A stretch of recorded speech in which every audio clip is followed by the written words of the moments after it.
Hello everyone, my name is Jeff Rolka. Thank you for checking out my video. Singing high notes, singing over the break, singing in mixed voice.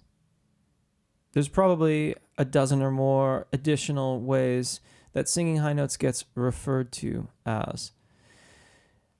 In our next series here on the channel, I am going to do my best to try to demystify what is happening at various points in each of our voices and show you how you can do exercises to sing past those points in order to access your upper register or sing high notes or cultivate what I would call voce piena in testa, the sound of chest voice in head voice.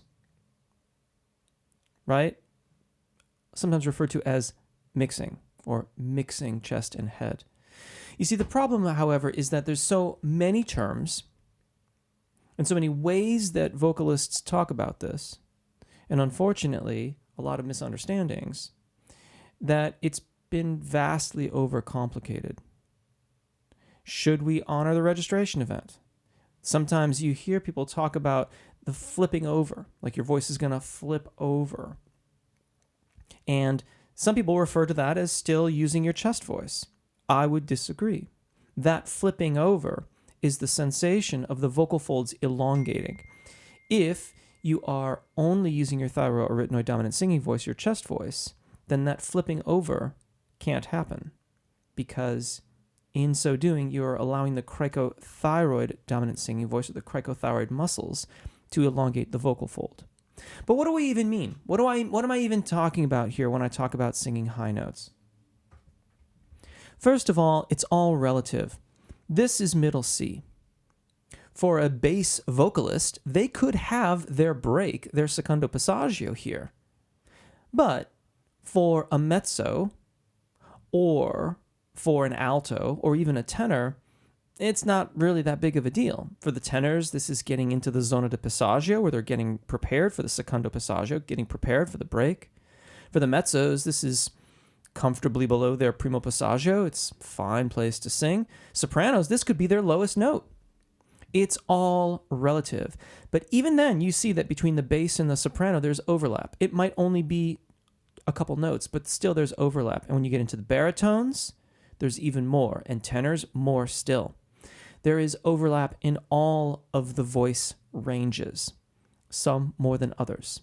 Tenors and altos, by way of example, have almost entire overlap. They overlap a great deal. Some altos will comfortably sing down to these Ds or Cs. A C is perhaps a bit of a stretch, but still. Tenors will get down there, and on the top side, they share almost the similar ranges. Tenors, once they've developed past their breaks, will get to these A's and B flats. If they develop more, then they can get those D's and E flats, maybe even a bit further still. Similar for altos. But what is it we're even doing? Let's take a look at the intersection here, this F and F sharp. Conveniently, this is my break. This is where my secondo passaggio is. And in order to navigate that area of my voice, I have to prepare for it here, and then also continue to make sure that I am very, very firm and sufficiently engaged as I move past it. If I fail in any of those aspects, then the sound will change dramatically. And herein lies one of those misconceptions, if I may, that I think is incredibly prevalent in singing. And that is that we have to keep everything the same in order to sound the same. And I would posit to you that it is in fact the opposite. That in order to keep things the same, we must make small changes along the way so that the sound remains consistent and we allow the vocal folds to elongate and go beyond the secondo passaggio, beyond the break. So as I was saying, my break is about here. And I can sing this in a way that will let you hear it quite distinctly. Let's start here.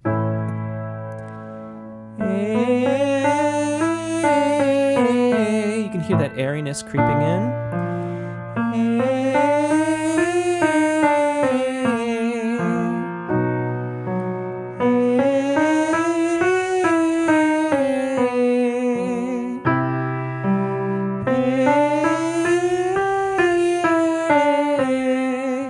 And by the time, if I'm going to be that abducted, that airy, and abduction means the vocal folds are separating, then that G starts to become a sort of upper limit. I could probably go further still, but it's very airy.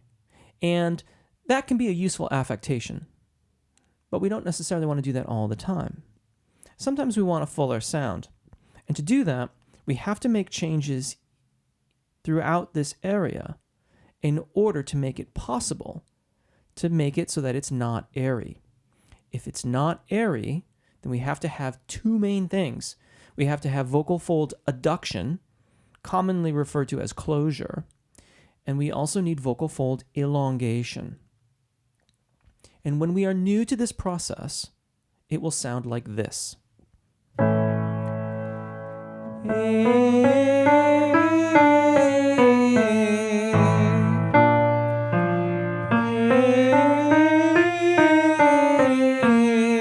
It's kind of cloudy.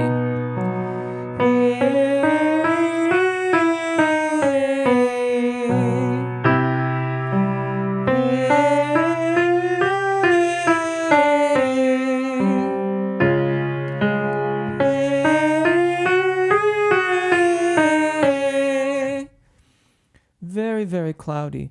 Obviously, something is changing, but it isn't airy. And when it's not airy like that, then we can work to balance the muscles between thyroarytenoid activity and cricothyroid activity. And along with the adduction or closure of the vocal fold, we can get voce piena in testa, the sound of chest voice in head voice. This, I would suggest to you, personally, it's what I practice, and I advocate for it because it offers you the greatest amount of flexibility.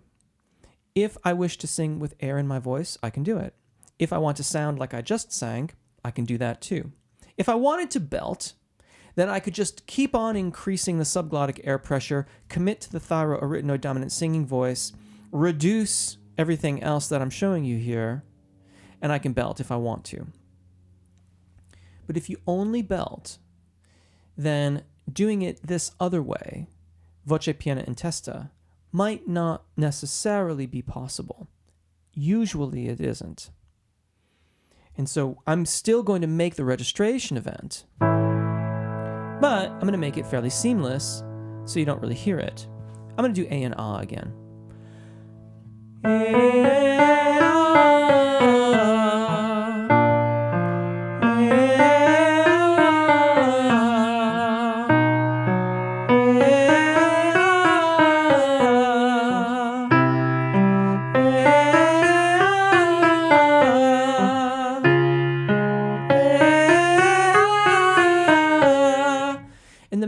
One of the main advantages to learning to do voce piena in testa is that the extension continues. A lot of vocalists that only belt will top out. For the tenors, they'll top out around that G sharp or that A.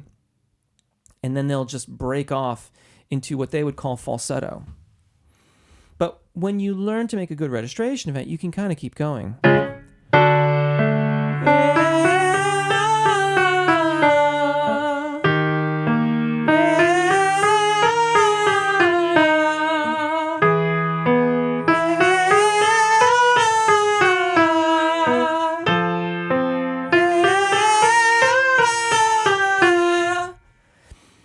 And that's one of the main advantages to it. When you make a good registration event practice, when you honor the registration events, it opens up much more of the overall range that is available to you. So, how do we do these things? That is what this whole sequence is about. And it began actually a week or so ago with a short that I did. And in the short exercise, I had an octave siren. It sounds like this. You do it wherever you want, really. But you want to make sure that you feel that transition in the middle of it. You can hear me do it. Ooh. I'd pause the video and try a few on your own. Once you've done that, do it from bottom to top and bottom, and then flip it. Ooh. Ooh. So there we have chest, head, chest, and then head, chest, head. Or, my preference, thyroarytenoid dominant singing voice, cricothyroid dominant singing voice, thyroarytenoid dominant singing voice, cricothyroid dominant singing voice, thyroarytenoid dominant singing voice, cricothyroid dominant singing voice. I think it's important to change the terms, because if I said mixed voice, if I said head voice, as I've done earlier in the video, unfortunately, we get these preconceived notions about what it's supposed to sound like. And I would like to suggest that there is another way to think about all this. Voce piena in testa, the sound of chest voice in head voice.